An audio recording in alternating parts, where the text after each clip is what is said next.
With this video, we will see addressing modes from 8086. An assembly language program instruction is consisting of two parts. First part is opcode and second part is operand. Let us make this clear with the data transfer instruction, which transfers data from source to the destination. The opcode which is used for data transfer is MOV move with MOV move AX, BX. BX is representing source and AX is representing destination. So data from BX register get moved to the AX register on execution of this instruction. Then coming to the addressing mode. Addressing mode defines the way in which the operand of an instruction must be specified.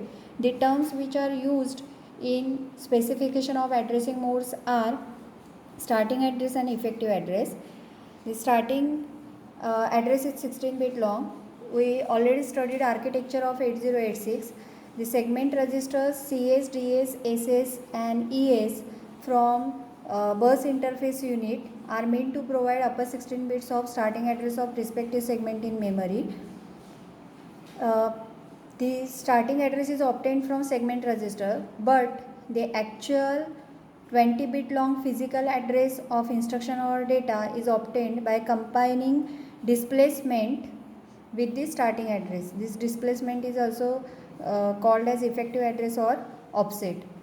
So instruction pointer provides the offset to the CS. BX, SI, DI, these are providing offset addresses to the DS and ES. SP, BP, these are providing the offset address to the stack segment.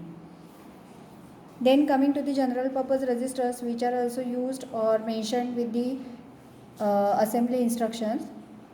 So there are total 8 general purpose registers available with execution unit of 8086: AX, BX, CX, DX and SI, DI, SP, BP.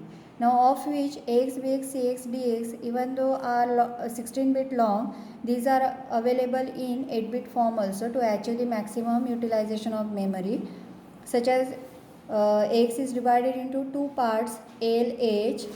Similarly, BX is divided into BL-BH, CX is divided into CL-CH and DX is divided into DL-DH. So by using these terms and these registers, the instruction is written in the 8086.